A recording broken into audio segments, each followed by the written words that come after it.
So the work at the Toy Miniature Museum will be a series of smaller sculptures, and if I recall correctly, one of them, the largest one, is called Component X.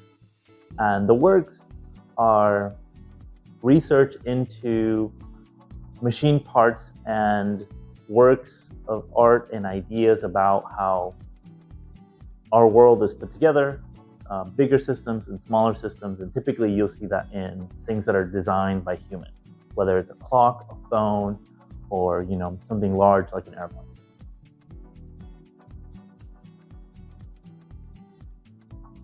Well,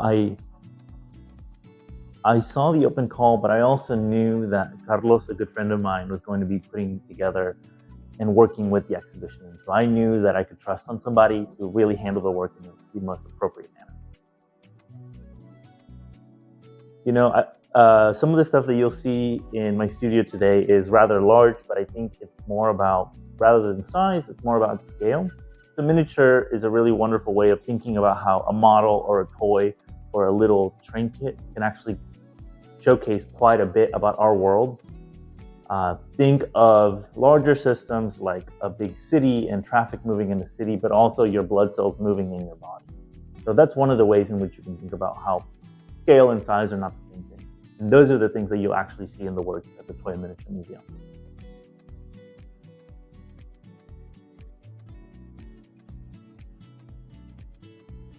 So my studio is in the West Bottoms, and it's a really rather older industrial part of Kansas City.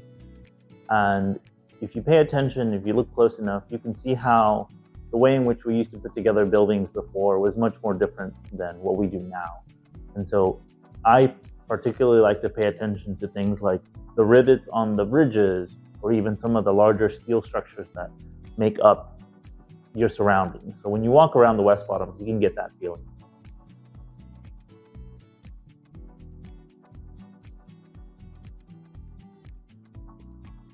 In general, I like to believe that my work is a very diligent investigation into how things are made. And the way that has become important to me is because I'm thinking about not just works of art, but our world. We are surrounded by systems. Some of those systems are invisible, and sometimes you can get a glimpse at that through the objects of our world, whether it be even how this camera and this microphone are working together. They are actually part of a large, bigger system. And I've always found myself to be a rather curious, inquisitive person. And as a younger person, as a child, I had an interest in being an inventor, and not so much in the artistic way, but more about how to solve problems. Due to my upbringing, I was surrounded by problems, and so the natural thing is to be how do I create an object, or how do I think about things in such a way that I could solve problems around me with some of these objects. And so I think that's really at the core of what I'm doing and how I look at things and how I study things.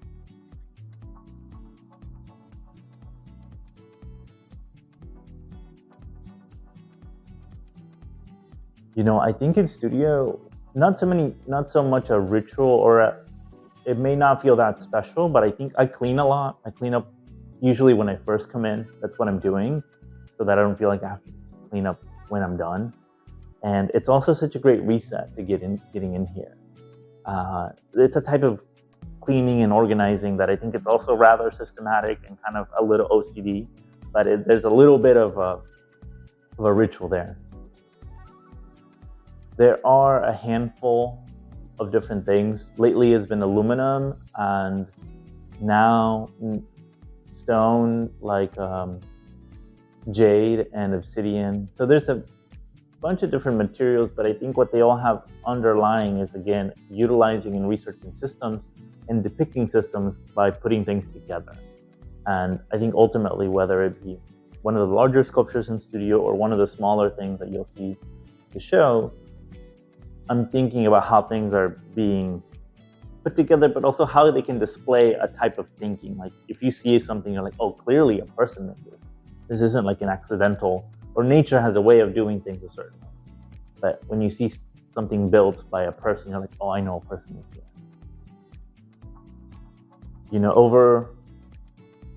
Over the last couple of years, with a little bit of COVID time, I think there was a lot of stepping back and making things, depersonalizing things. But let me sort of tell you a little bit more about that.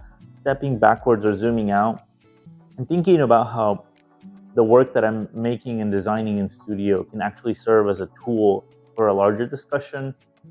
So I think it's become a little bit more, I would say it's a little bit more impersonal, but what actually happens is you actually make room for a lot of other perspectives when you do that. I felt like I was doing things that were maybe too personal, and I had issues with that. And so that's what's been happening lately.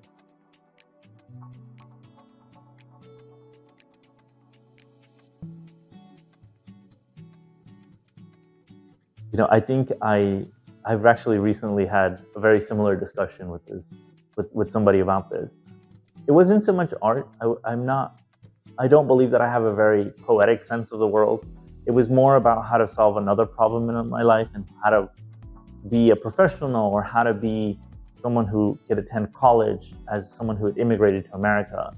And so it had less to do with like, I like painting or sculpture. It was more about like, how do I respond to my environment?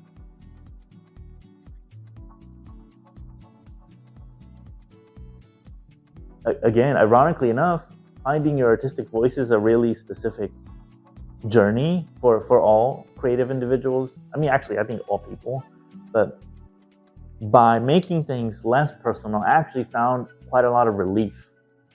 I'm not saying that these things aren't personal. They absolutely are. Some of the things that you'll see at the Toy Miniature Museum are actually derived from measurements in my body, like the length of my finger or sort of the width of my hand. So they are personal, but they don't showcase what is personal about them in such a direct manner. And I think that's really why it's kind of a funny question. You end up making things impersonal, but you actually begin to reveal much more of yourself. And there's something kind of hilarious about that, how things sort of come around.